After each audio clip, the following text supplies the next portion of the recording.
Good morning, world. I'm Steve Rao, the host of Pod TV's World Edition, and we are proud to say today that we are streaming live on Roku TV network. I greet you live from the All-America city of Morrisville in North Carolina, the 8th largest state in the United States. And wherever you are in the world, on this show, we talk about global affairs, innovation, and what the new phase of the pandemic will be like, and what a new normal will be like for us in the United States and around the world. One thing that isn't normal is businesses. Businesses have been affected severely by the pandemic. But what amazes me is how startups continue to flourish. Yesterday, I did a listening tour that I began in Morrisville, and I found out that Bill Gates, yes, the founder of Microsoft, has actually invested in a company on the Morrisville-Cary border, a company called Sustion that has carbon sequestration technology to pull carbon out of cement and also convert natural gas into hydrogen. Now, I tell you this story because it's very important to understand that business formation, business creation, still is critically important here in the great state of North Carolina and around the country, and of course, anywhere you are around in the world. So we couldn't think of a better person to have as our special guest today than the Secretary of State, my good friend, Elaine Marshall. We celebrated Women's History last month, but make no mistake, in North Carolina, there is no greater trailblazer than Elaine Marshall. She was the first female elected to the Council of State, statewide office in North Carolina as a Secretary of State in 1996, and she has held the office ever since. She swore me in for my first office when I first became the first Indian American elected in North Carolina history in 2011. I'll never forget that day. We traveled to India together 2 years ago to Kolkata at the Global Bengal Business Summit with Swadesh Chatterjee, who has also been a guest on this show. And so we are glad to have her with us today, the Honorable Secretary of State of North Carolina, to talk about business creation, the challenges of creating business, what her office is doing as Secretary of State. And we also want to talk a little bit about what's going on in the world, getting an insight from a high elected official in North Carolina, particularly Ukraine, since she has traveled to that part of the world, particularly Moldova. Madam Secretary, we welcome you to the show. Thank you very much, Steve. It's great to be here with you and everybody else. Thank you. Well, we're going to spend a few minutes with you, and then we'll open it up to the panel. But before, I just want to start, if you could share with the audience a little bit about your background. I didn't really get into that, so you could tell your story to us today, where you grew up in Maryland and how you came to North Carolina and how you became an elected official. Well, I am a farm girl from Maryland. There's a little country crossroads known as Lineboro, Lineboro, because it's on the Maryland-Pennsylvania line. And our family farm is right there. It actually crosses over the line at one place. We were 3 generations farming, my father, grandfather, and my brother at one time. My parents and grandparents are deceased. I went to public schools, and their school teachers said to my parents, you ought to think about college for Elaine. A lot of folks from my community didn't have the opportunity or didn't have the encouragement to go to college. I was very, very active in 4-H. And again, 4-H exposed me to college opportunities. And but for public school teachers and 4-H agents, I definitely would not be Secretary of State, because 4-H gave me a lot of personal development, a lot of confidence, training in public speaking, citizenship, things like that. I'm a home ec major from the University of Maryland and came to North Carolina right after graduation. I taught in the public schools of North Carolina and the community college system, and was experiencing a divorce in my life. I married into a North Carolina family, and at that point I needed a new me. I needed to pick myself up and do something a little bit different, and that's when I went to law school. Campbell University had just opened a law school a few years before, and I was actually in the 3rd class. We still felt like pioneers back then, and I practiced law in rural Harnett County. I'm a rural girl at heart. You're never going to get it out of me. That's just where my emphasis is. It's where my knowledge is, and it's where I want to really do some good work, because here in North Carolina, we have rural areas that are not served in the same way. The opportunities are not exactly the same. And I want to make sure through the development of small businesses that we do have opportunities widespread throughout this state, not just in the urban areas. I've been Secretary of State since January of '97, and we've strongly embraced technology. We do a lot of things through technological means. And I want to stress to everybody that Secretary of State's offices across the country are not at all cookie cutters. Many secretaries of state run elections. The Secretary of State in North Carolina has never run elections. We don't do the conduct of registration of voters. We do not actually conduct elections. I have to do a few certifications. I'm the certification entity for all of North Carolina's agencies, not just elections, but all of them. And our office is a business support office. Our mission is to assist citizens with the formation of business, the obtaining capital, developing capital through investments. And I do have law enforcement authority in some areas. So I'm like a boutique attorney general, if you will. I have also prosecutors and investigators and auditors on my staff for the very narrow criminal assignments that we have. We do a lot of our regulation, if you will. I use that term very advisedly, through civil activities. We can make people redo things. We can restrict licenses. We can do those kinds of things. So we're not always in court with every complaint that comes to us, but investor protection is very, very important. We want people that invest in a company to have a sporting chance for that company to return a good return for them. So that gives you an idea of the type of things that my office does here. Okay, great. So you're focused on a lot of business creation, and so people, file articles of incorporation, provide support services. Tell us a little bit about the pandemic. How did the pandemic affect the operations of Office of Secretary of State? It was obviously a challenge. How are you able to make it work? The third week of March of 2020, government basically sent everybody home. And we didn't have all the equipment necessary, the headphones, the laptops, et cetera, for folks to be able to work from home. But we were able to cobble together a bit in the beginning, and we were able to purchase more. Supply chain issues were not a problem at that time. And so we were able to equip people to be at home. I thought I was concerned for our productivity. I was so wrong. My people became more productive working from home than they had been at the office. I worried in the beginning, but that was an unnecessary worry. I was ill prepared to start, and then I worried about the wrong things.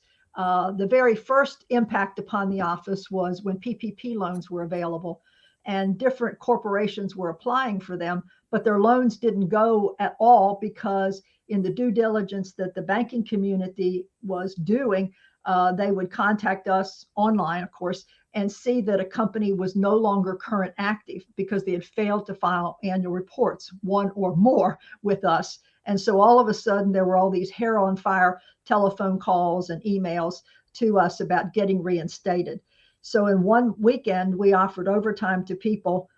They were delighted to take it because they were at home, nowhere to go. So they did over 1,100 reinstatements in one Friday, Saturday period. It happened to be Good Friday and Saturday. And they did over 1,100 reinstatements. We tried to respond very, very promptly to the needs of the community.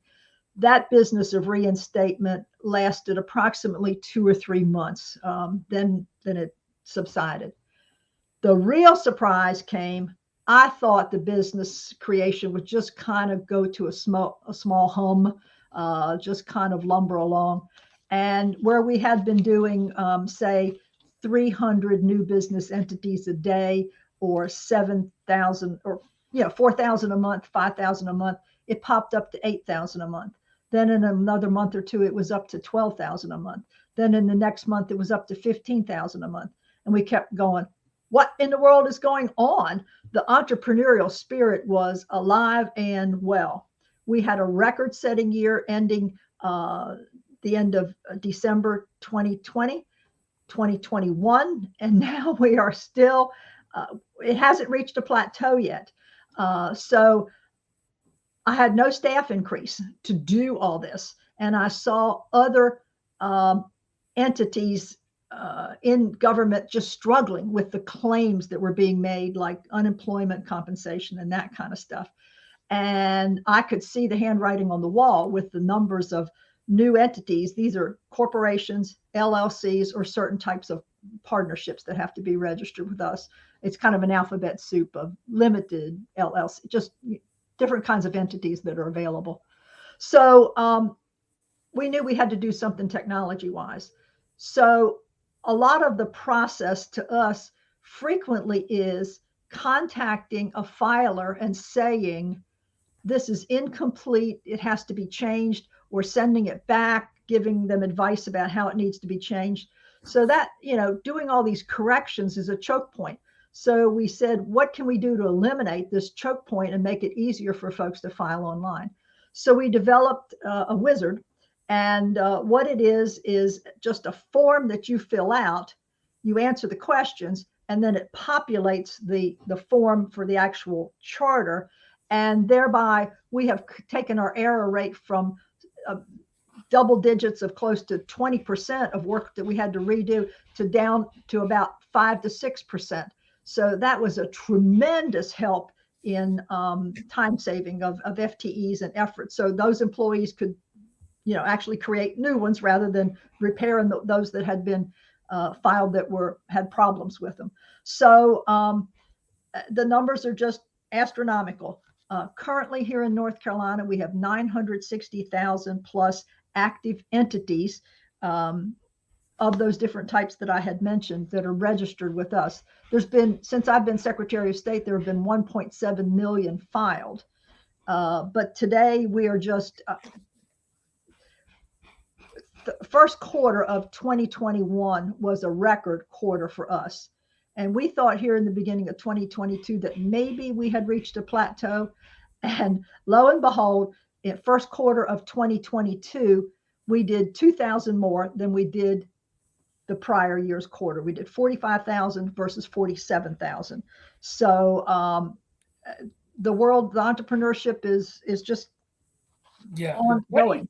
What do you think that is? Do you just believe people are more inspired to start? I mean, I've heard John Chambers, who we're trying to bring on the show, say that the best time to start a business is during a downtime.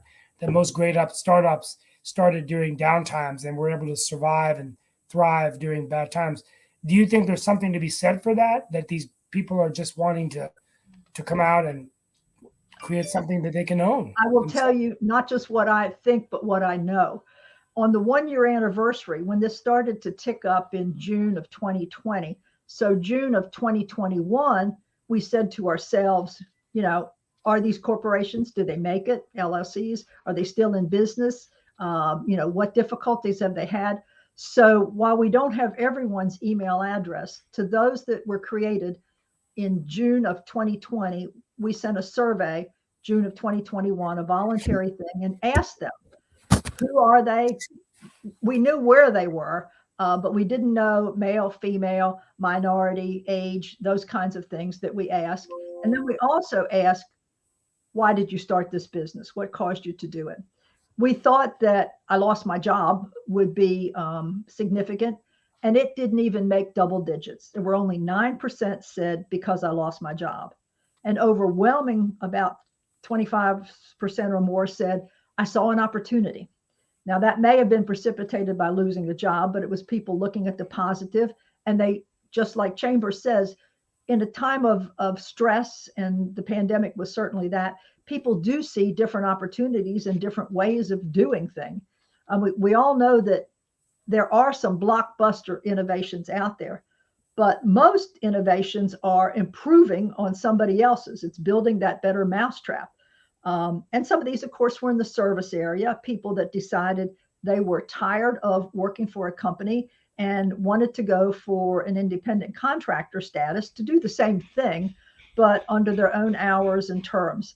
We found that a lot of these were women that have started.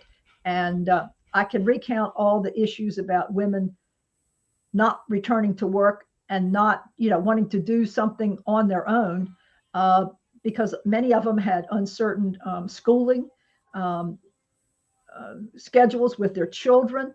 If they had care for elderly parents, that also became more difficult. So women just decided that I can work for myself and take care of my family too better by being independent. So we found that more than 50% were minority. We also found that the cohort was younger, under 40 and under. So, and then we also asked, where did you get your information? What would you like to have known that you didn't know? We found out that a lot of folks got their information about how to form from us, because we do have tutorials up there. We have always had FAQs, but we decided to put the process down in a YouTube tutorial, which has really helped a lot. It saves staff time. It's convenient for folks to do it 24 hours a day. Just go to sosnc.gov and you can find these. We also found out that the community college business centers were underutilized. A lot of folks either didn't know about them or just didn't use them.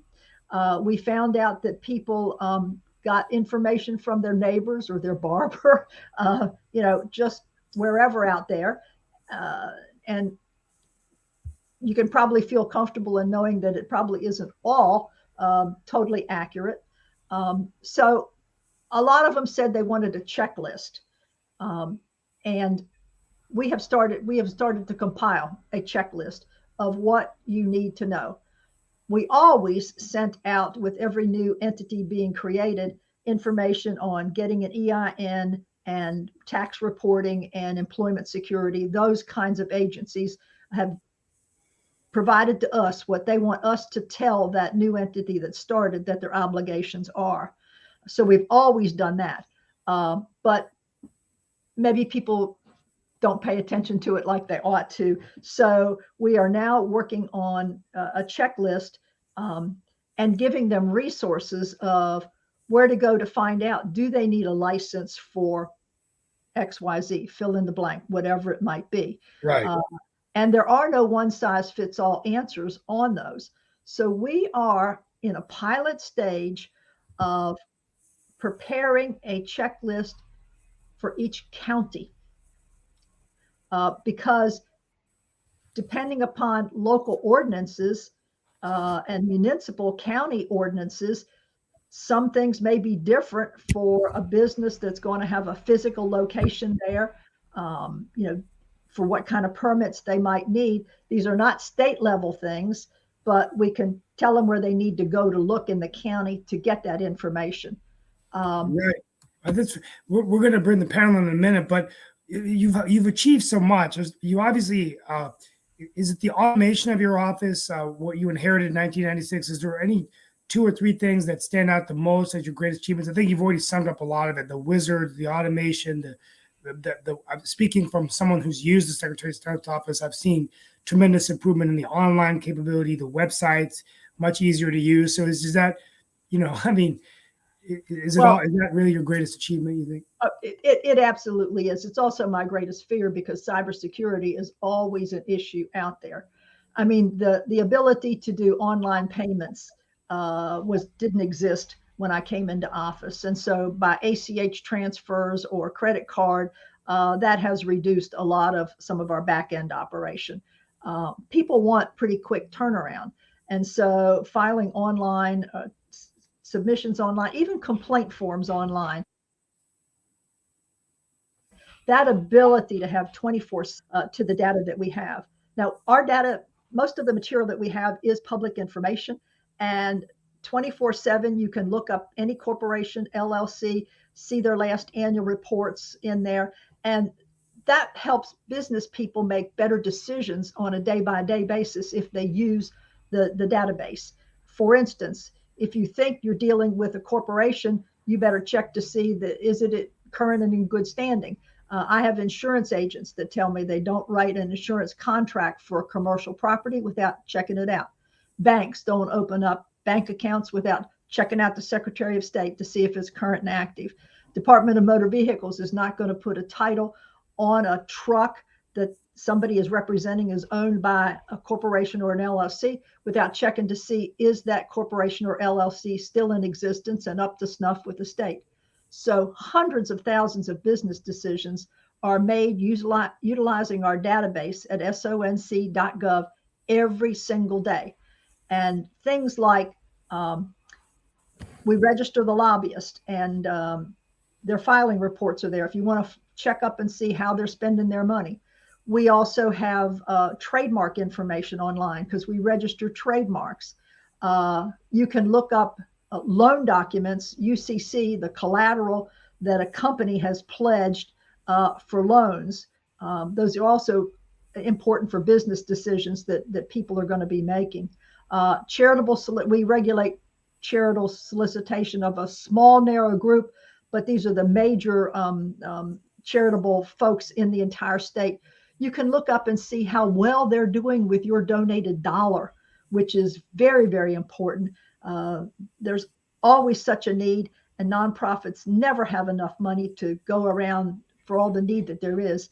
So, when you're giving a charitable dollar, you're placing your trust in that entity. And you need to know, does 50% go to overhead? Does 80% go to overhead as it does with some of them? Or are they very efficient with your money and 90% goes to the charity and only 10% goes to overhead? So you can make wise decisions with your giving dollars through using our website, sosc.gov. Fantastic. Final question before we bring in our panelists, and we'll probably have a few more I didn't get to, but let's shift the tables to Ukraine. You've obviously have a relationship with Moldova. Can you talk a little bit about Moldova and also your perspective of what's going on in the war in Ukraine? Yeah. For a little bit of background, in the early 1990s, when the Soviet Union broke up, our country decided that these small, newly created, independent, again, countries were poor, and Moldova is the poorest of the poor in Eastern Europe. That our government decided that they were going to need help from somewhere, and we wanted to be sure that it came from the United States as opposed to communist sources. So states and countries were paired. The Republic of Georgia was paired up with Georgia. That made perfect sense. North Carolina was paired with the Republic of Moldova. So military folks were the first ones to be paired with the country, and they do training, non-lethal training for the Moldovan armed forces and prepare them for civil preparedness things like our National Guard does here after hurricanes and things like that. So our Guard guys saw lots of need there for humanitarian and other kinds of things. And the idea came out of that to have a civilian to civilian partnership, since there were many things that were needed that were beyond the military portfolio.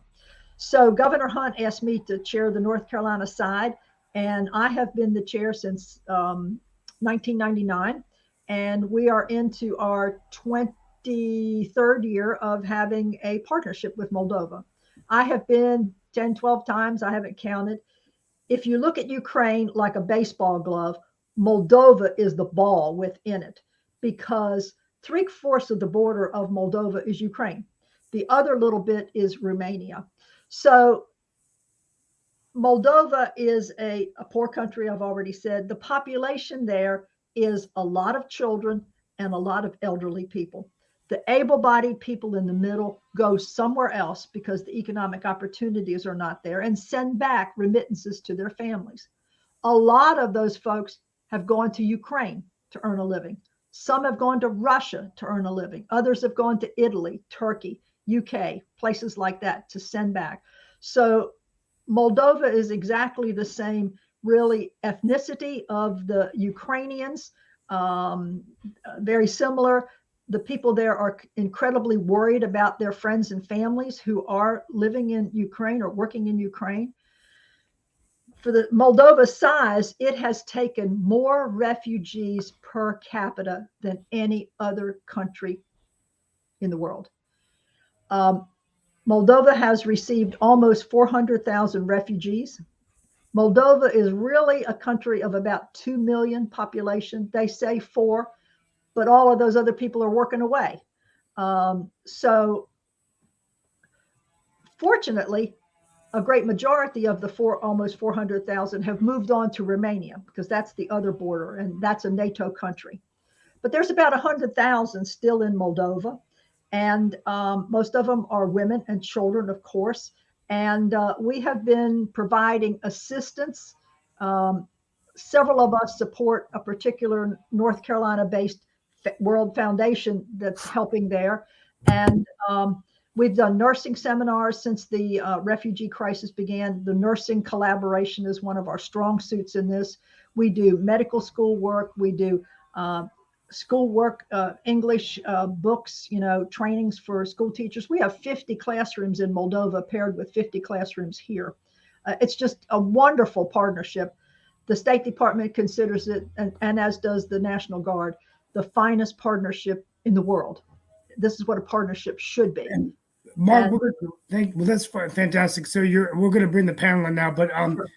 Mark, go ahead and bring in the panel. But I did want to lay into Secretary Marshall to talk about wheat and corn and how much of that's produced by Ukraine. So, and you have a lot of experience with agriculture. So, tell us a little bit about that. What you're observing there. Well, inflation and shortages, supply chain shortages, are going to really increase in the food market. Right now, our farmers are looking at very, very high cost to get a product in the ground here in North Carolina, because a lot of potash comes from Ukraine and Russia. That's a major component for fertilizer. And our farmers are right now really seriously cutting back on what they're planting, cutting back on what fertilizer they're going to put out there. And the supply coming from Ukraine and Russia is just stopped. I mean, either Russia because of import things and Ukraine because of what's happening in the country. Ukraine produces about 40% of the world's wheat. Bread is an essential for consumption all around the world. And that is going to be greatly reduced going forward because it's not quite planting time over there, but they're highly distracted, to say the least. Who knows what conditions the fields are in over there, considering what's happened to the country. So it's just, we already know it's a humanitarian disaster, but there are a lot of other aspects of disastrous conduct and the resulting unintended consequences that are going to affect the world market. Secretary Marshall, if I could, I'm glad to see you here and everything. Glad to see that you had mentioned your connection to the 4-H. Actually, remember being a counselor at 4-H way back when I was in rural North Carolina there in Warrenton, where my folks had that radio station and everything. So I definitely remember and have that connection to 4-H. I actually had the pleasure of being part of a business expo that actually airs here regularly on the network geared toward the minority population. And one of the people that was there was Celeste Beatty. So I know that whole development in Rocky Mount is one of the rural victories that has been taking place. But I was wondering if you could share with our audience some of the other victories in the rural area in the sense of development of businesses. Like I said, I am very familiar with the one in Rocky Mountain, Mom still being there and others being there as well. But I'd love to hear some of the other ones that we're seeing crop up and develop throughout this area, but particularly for our rural people. Our real poster child in this has been Scotland County. At the end of that first year, we prepared a heat map to see where these corporations were. We just knew raw numbers originally, and then we have the data, so we created a heat map. The least expected place I would have thought was Scotland County, that had a 211% increase over corporations formed 2020 to 2021. Next was Edgecombe County, which was also over 200. The urban counties had good numbers, but I was more concentrating on the rural counties and trying to figure out why there were some places that were more entrepreneurial than others. And so after consultations with the economic developer in Scotland County and looking at the array of corporations, we figured out it was because the community college, or it was at least motivated by what the community college was doing. They had initiated a new trucking and logistics program at the community college there in Scotland County proper.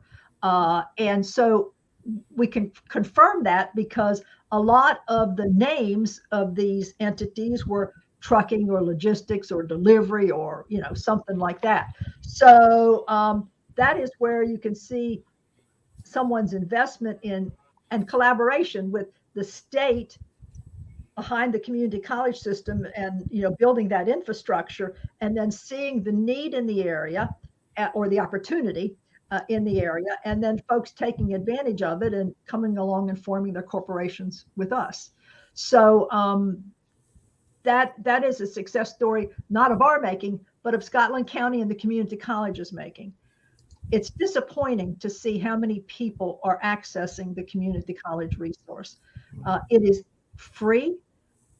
We're the first place when folks come that we know they're acting on their entrepreneurial spirit.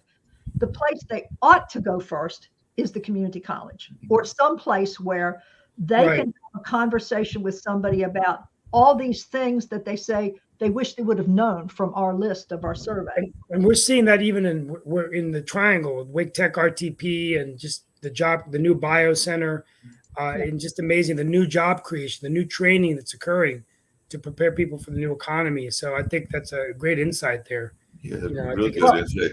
The point I want to make is that they need to go somewhere to think through a business plan. They need to go somewhere where somebody can tell them what is going to be expected of you when you go to seek a loan or a grant. What are the contingencies that you need to think about that can go wrong? People have a lot of passion, but sometimes they're not really totally honest with themselves about what can go wrong. And we have found, this is amazing, we have found a resource that has no interest loans for entrepreneurs. It's a company called Kiva, K-I-V-A, and this is a type of crowdfunding. Crowdfunding is something that we worked on at the Secretary of State's office. In Kiva, they have 200 million people that they can expose a company to and are potential investors. The way that it works is that an entrepreneur comes to them and has an interview, and then they set out a plan, whether it's 15,000 or 20,000 that they need to get off the ground. I'm talking about small entrepreneurs.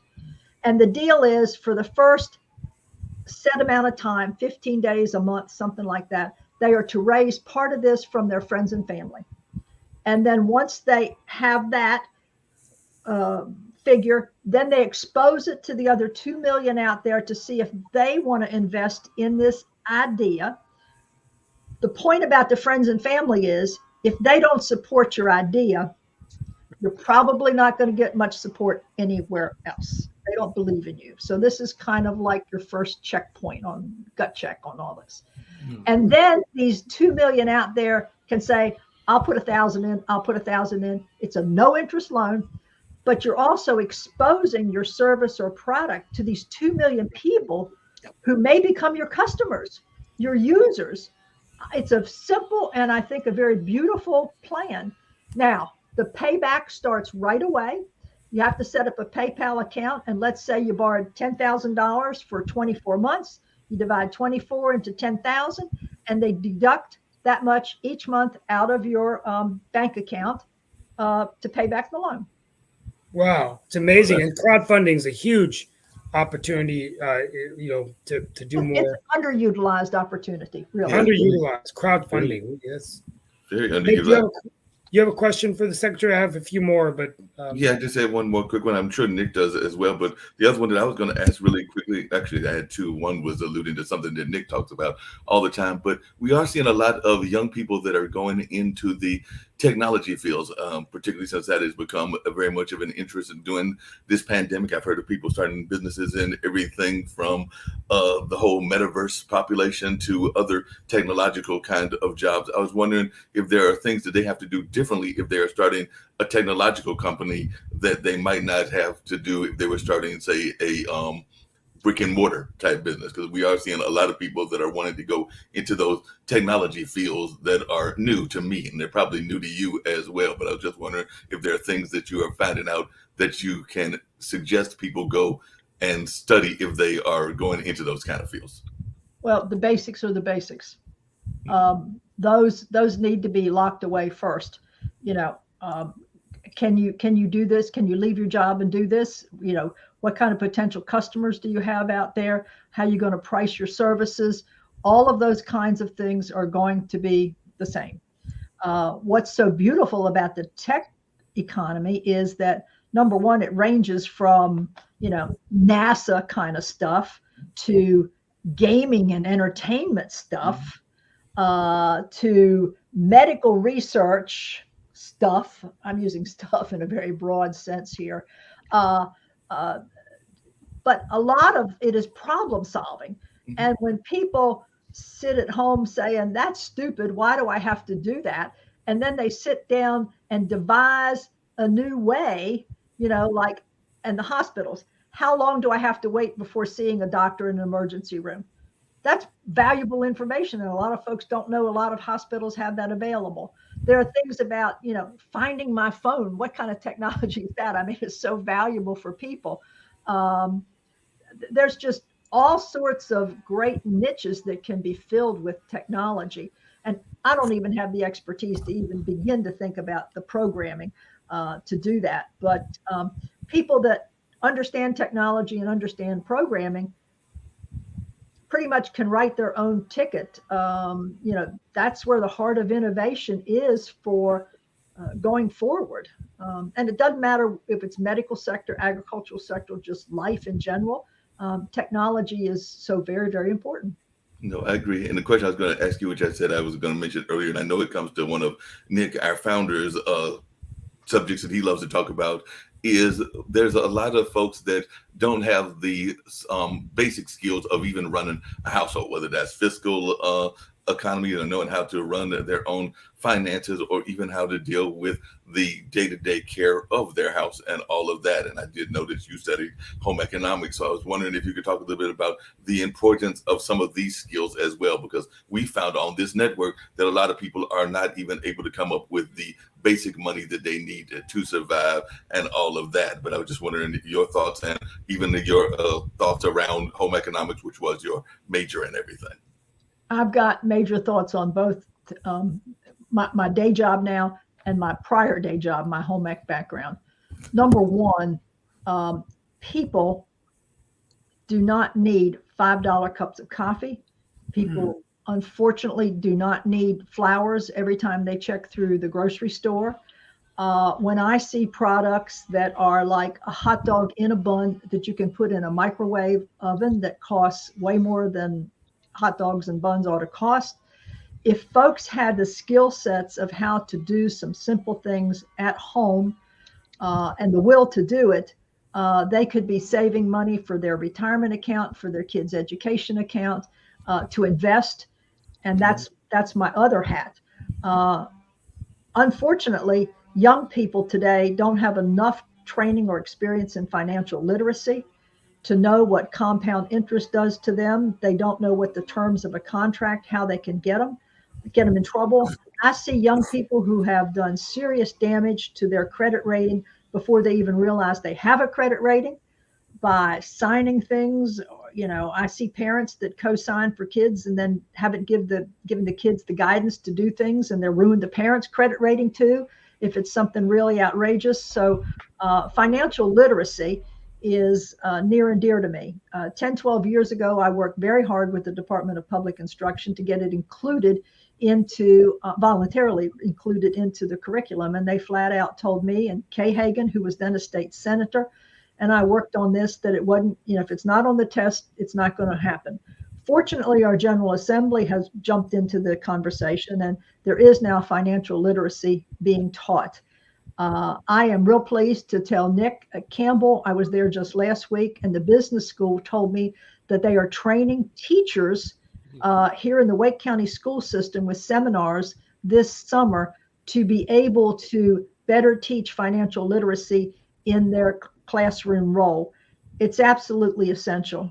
I mean, I used to talk about writing a check, folks not knowing how to do that. Now, I understand check writing puts me into the old fogey category, but understanding the basics of finance, whether you do it through plastic, through your phone or whatever, is still very, very important.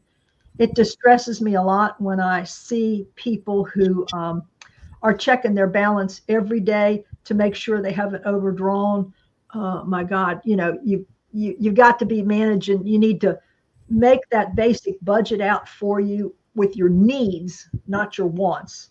Um, and try to avoid all this media pressure that you got to have this, the best and the latest, and what have you, um, to Right. live within your means so that you don't ruin your life for a long time and end up making bad decisions. I see women making incredibly bad decisions and partnering up with somebody who is not. Um,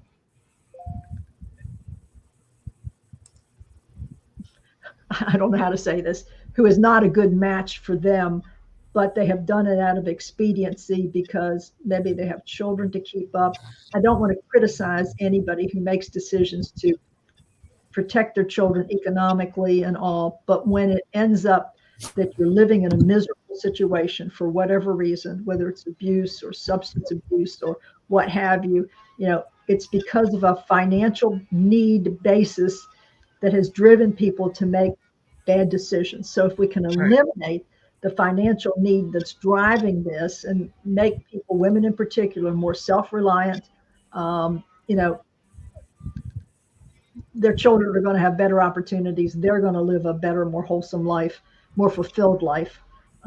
I truly believe. Secretary Marshall, you have a few more minutes with us, about I do. I do. Okay, 10 more minutes because we have a few more questions. I got two more, Sure. but we have with Sure. us Sasha Starr, who is a Russian immigrant to Canada. He's in Canada, Canadian citizen, and he does a lot of our foreign policy analysis, particularly focusing on Ukraine right now, since he grew up in that part of the world. Sasha, do you have any questions for Secretary of State Elaine Marshall? Yes, thank you. It was my pleasure to listen to your program today. I would like to clarify that I'm from Ukraine, not from Russia. Oh, okay. Sorry, I meant Ukraine. For many people, it does not make any difference, but believe me, No, it does. It does. He's from Ukraine. It does. Yes. Yeah. Do you have already any refugees from Ukraine? Because many countries are accepting, including Canada, of course, many Ukrainian refugee. And is in your places, do you have any? Yes, we do have some. And 2 weekends ago, I participated in a workshop on the immigration legal issues regarding family reunifications. And a lot of faith-based groups were there that are ready, willing, and able to help Ukrainians get established here. I can't give you accurate numbers. I don't think it's a large number at this point. The fact that President Biden has loosened up the COVID restrictions will help. We're finding in Moldova, where we're trying to get these Ukrainian students into schools, unfortunately, Ukraine did not have a vaccine mandate for the basic rubella, measles, mumps, those kinds of things that students are required in many areas to have. And so I'm not sure exactly how they're handling it, but they're trying to get these Ukrainian students into the schools in Moldova so that they don't lose out on their education. Yeah. But do you think Moldova is a really safe place for these Ukrainian refugees? Well, it is certainly safer than Ukraine. Agree. There's always been fear that Moldova was on the Russian list for the same thing that happened for reunification of the Soviet Union. I was with the Moldovan ambassador just last week, and they are feeling that with the resistance that's been met, that it is less likely that they would be experiencing an invasion and intrusion. But that is certainly day by day considerations. Yes, the folks of Moldova are concerned that it could happen to them, very concerned. Now, give me my last question. sorry, I'm taking a lot of time. My last question is this. It's obvious that Ukraine, with a proper armament and heavy artillery, Harpoon missiles, tanks, etc., and warplanes, they can actually defeat Russia. It will be greatest thing for all civilized world because Russia today is ruled by a maniac, a murderer, and the only thing can stop him, not international court or public opinion or anything. It's just a brute force. And Ukrainians, with the great sacrifices of their lives, are willing to take this step. No US, no NATO, no any country in the world can stop the murderer. Ukraine can. So why West is not rushing in to help Ukraine any way it can help to defeat Russia and take this regime, this murderer out for good? I am not privy to why that would be so. I would only be speculating if I answered. And I do know that many people share your view. All of democracy is on the line, in my opinion. And I don't know at what point it would have to get worse for America to step in. I've communicated my beliefs to congressional people who do consult with the president, but it's way above my pay grade to comment on that.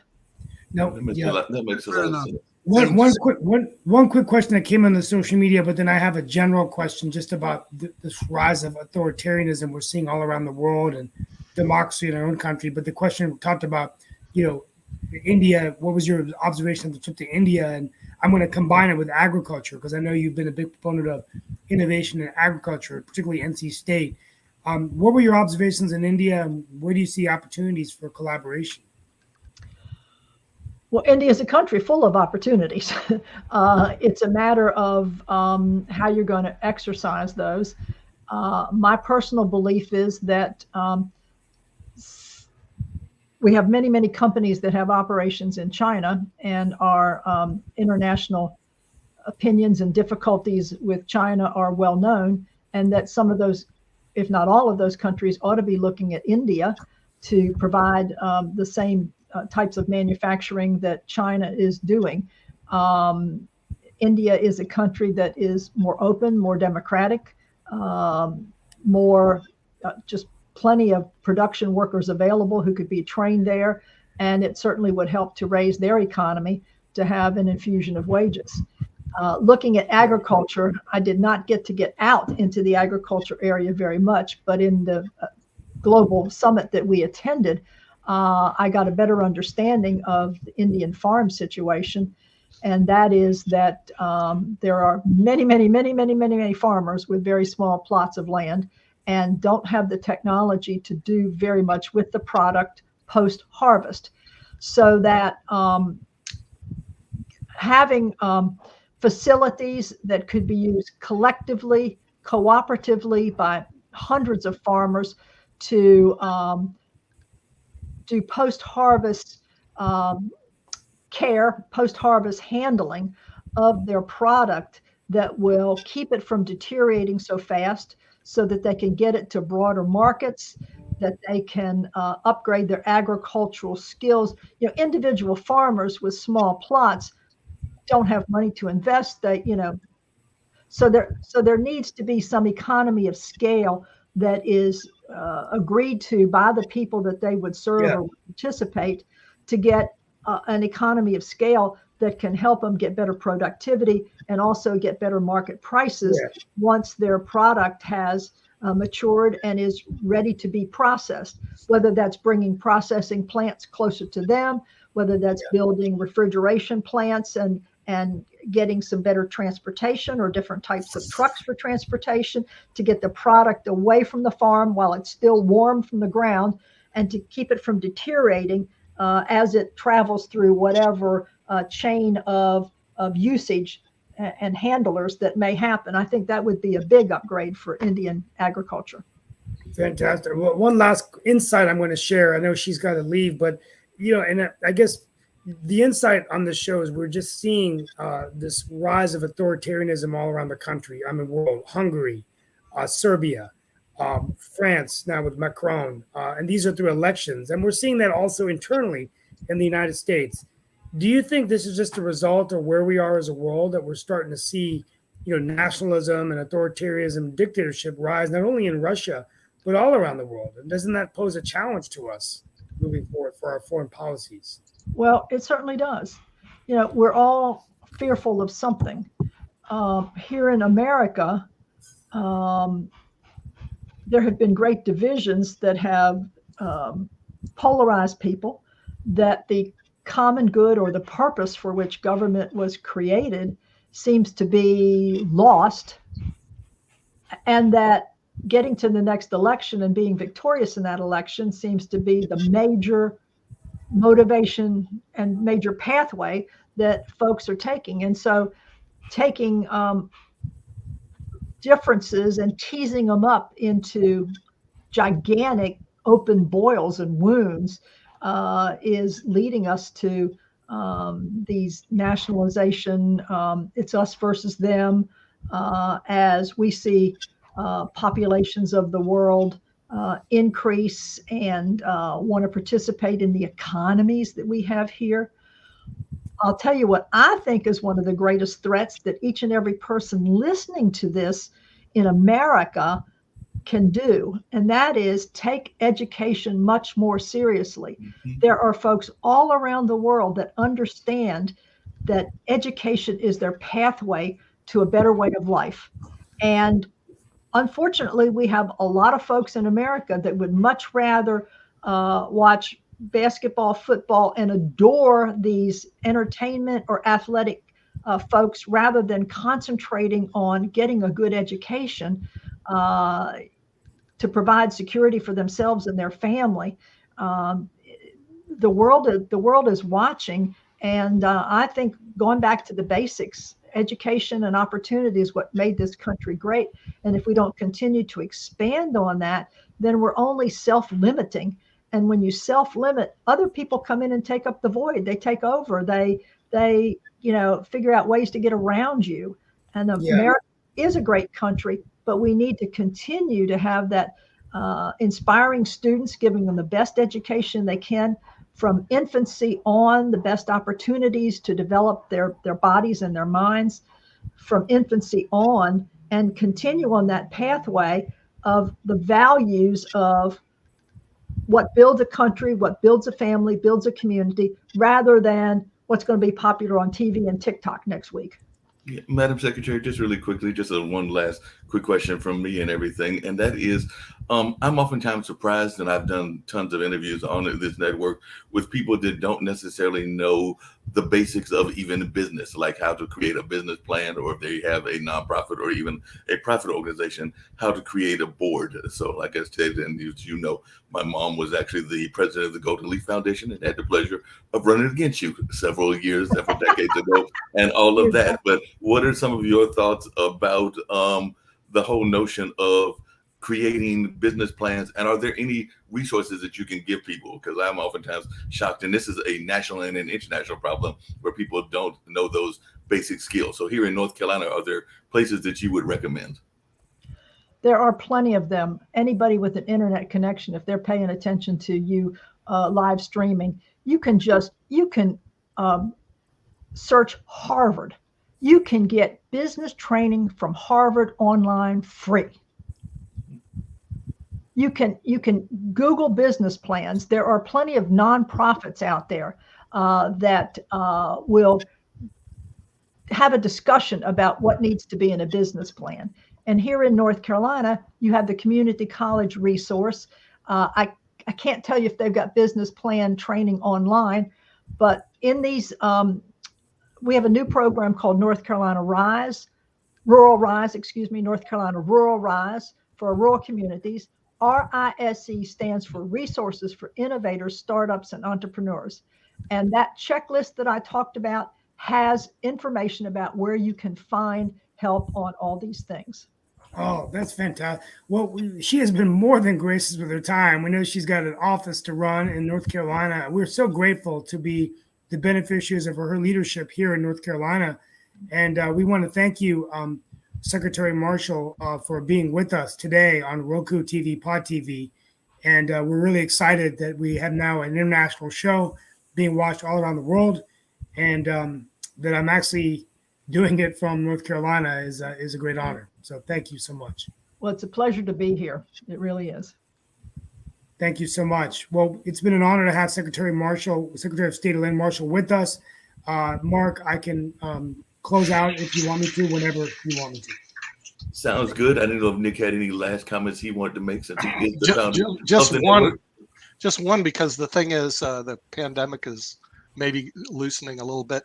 Does North Carolina have any trade missions or internationally where they go to different countries? Trade groups that go to different countries now, or are we pretty well shut down in that area? No, that is picking up. I'm going to be the head of delegation to the Southeast United States Canadian Province trade delegation. That's one coming here. Our Department of Agriculture has just come back from the Netherlands. Now, I don't know if they had companies with them. I think they had commodity people like the Sweet Potato Association and the Poultry Association as a representative of their various members. I understand that Michelle Saunders, the Secretary of Commerce, is making a European trip in maybe another month or so. I do not know what country or what, whether it's aviation focus or automotive focus. I don't know. But I do know that the trade activity I'm going to participate in is focused on automotive, aviation, and then agriculture, food and beverage, agriculture, logistics. And so agriculture is our number one product here in North Carolina as a group. And so the more that we can have Canadians interested in what we're producing, and it's going to be a benefit for the state's economy. Okay. That's what I want to know. It's because the thing is, I think that'll help our international audience that watches these shows. What you have, what we're doing internationally. So, well, in the last 2 weeks, I've met with the ambassador from Colombia, the ambassador from Moldova, and one other country. Oh, really? Okay. I've forgotten now. And Uzbekistan was coming, but they canceled, postponed rather. Yeah, well, we broadcast into all those countries. That's the reason I'd like to know why. As a matter of fact, Sasha, who's from Canada, we have a show specifically called Russia, China, Ukraine, and we have people from the Ukraine that are on our show twice a week. So we're right now in 122 countries. So any time of these trade missions that you do, I'd certainly like to know more about it, because we broadcast into about 122 countries. And on that note, I think it's time for Steve to get ready to close out. Secretary Marshall, I hope that you will make a return trip to the network in the near future. I think that is one of their main programming people. I can go ahead and say that. I know that I'd love to have you on my show, and I'm sure we would love to have you back here on this show as well. So we hope that you will accept that invitation, and who knows, maybe even Sasha will have you on his investment show as well. So we're always glad to have people come on to our various shows and all of that. So I know you're very busy lady and everything, keeping the whole state of the business running and all of that, but definitely anytime that we can get you back, it would be our privilege. Thank you. I look forward to another opportunity. Thank you. It's always good to hear applause when you're an elected official. Amen. But I want to close out, and you all can stay with me. It's been an honor to have Secretary of State Elaine Marshall with us from the great state of North Carolina. And she made me think of something that I saw a documentary yesterday on Benjamin Franklin. And he was once asked by a citizen in the United States after the Revolution, Mr. Franklin, do we have a monarchy, a democracy? What do we have? And he looked at the lady and said, you have a republic if you can keep it. And I thought that'd be a very insightful comment, that democracy, as the Ukrainians remind us, is something not only that they're willing to fight for, but they're willing to die for, and that no democracy is intact forever.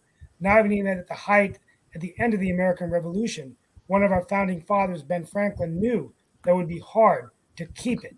And so hopefully we can work hard in the United States to keep it, but we can do what we can to make sure that the Ukrainians have the resources and support they need to not only keep their democracy, but preserve it for future generations, and also providing peace and security for nations like Moldova, Romania, and all those neighboring Eastern European countries.